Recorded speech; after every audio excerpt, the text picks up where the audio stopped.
Manalapan High School students were discussing dressing up as Holocaust victims for Halloween. Parents say the shocking anti-Semitic comments were made on social media, and Lisa Rosner was there as parents confronted school leaders.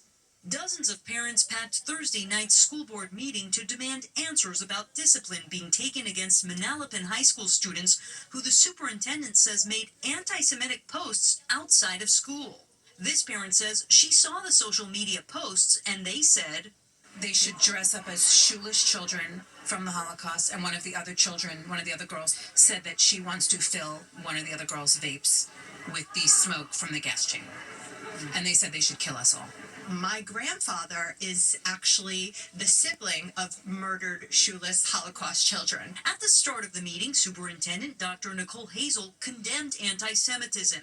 Hate to the level of what appeared in those messages is not created in a vacuum and is not solely created in school, especially in less than 5 weeks. Rather, it is developed over time, and to effectively combat it requires more than just consequences. It demands education. She said the district was taking immediate action. Zero tolerance, expel the children, send them to an alternative school.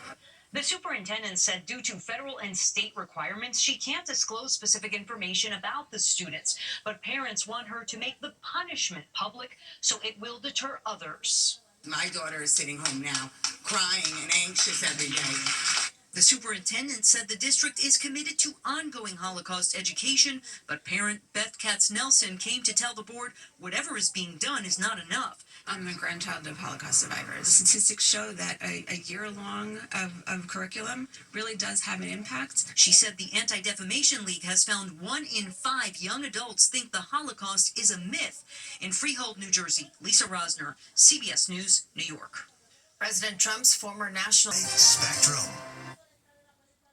Police in Yonkers are warning residents of an AI prank that could turn dangerous. Police say that people are creating fake photos like this one here, showing a homeless man or a stranger in their home. Now, the pictures are being sent to loved ones, tricking them into thinking that there's an intruder. Yonkers police say that they have responded to several calls, and they say it's a waste of resources and could actually put officers and residents at risk. Travelers showed up at a New York City hotel only to find that they abruptly shut down. No warning, no help, and no refunds. After Masa Saidi's investigation last month, the feds jumped into action, and tonight she is asking what it means for the hundreds waiting to get paid. The hotel is not here anymore. What? Yeah. Last month, our cameras exclusively captured a surreal scene. 3 New York City Luxurban hotels suddenly shut down. This one had no workers. Another with guests still inside, down to just 2 workers. No managers here right now. And you haven't been paid either? Tonight, new documents reveal as we went on air, Luxurban filed for a Chapter 11 bankruptcy. In documents, the CFO, Michael James, said the company had under $10 million on hand and potentially 5 times the debt. The list of those waiting to get paid is long, and it doesn't include Landis Tyndall, who watched our first report. I mean, one validation that I wasn't the only one upset because it's happening to other people. Landis booked a trip from Oklahoma to New York, then within 24 hours, canceled. And emails, Luxurban promised a refund. That was last year. Just like trying to understand, how they keep getting away with these kinds of things. And I don't understand how they were taking bookings and what were they doing with the money. Somebody's going to answer that question. That somebody could be a trustee appointed through the Department of Justice's bankruptcy watchdog. Last week, the DOJ filed this motion asking the court through that trustee to take control of Luxurban's bankruptcy and business. It's a serious federal intervention in a Chapter 11 case. Citing news reports, the DOJ says a hotel operator that leaves customers stranded and workers allegedly unpaid is untenable and dangerous. Attorney Heath Berger is not connected to the case, but reviewed the docket. How significant is what the trustee is alleging here?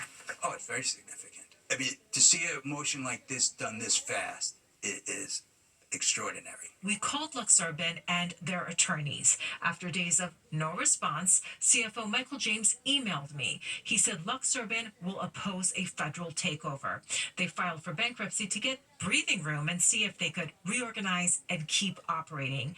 James also explained that he was recently brought in just to prep financial documents. Quote, I was not involved with the operations of the properties. He added websites handling booking and payments, quote, were responsible in notifying the guests that the hotels were closed and for rebooking them. Screwed me over. I want my money back. That's small comfort to Ed Rossi of California. He booked a stay at LuxUrban in Brooklyn. When he arrived last month, he says the hotel had been sold. His reservation canceled, all without his knowledge. Are regular people gonna get their money back? My gut is no. And the reason is there are so many people in that line to get paid. And by law, we know the court is going to give priority to certain groups over others. Regardless, though, if you think you are owed money by LuxUrban, you could file a proof of claim form with the court. LuxUrban's attorneys tell me that the hotels are closed, secure, and no longer accepting reservations. Remember when they were like... They were still accepting reservations. I remember that, Masa. So tell us, who then is going to be responsible for the refunds? Is it the hotel or is it the booking websites? And that is just the central question here. The CFO says it's the booking websites, but after the hotel shut down, remember we went on their website? And of course I didn't put in my credit card information, but it looked like you could still book, and people were telling us they were still booking, so that's going to be a question for the court.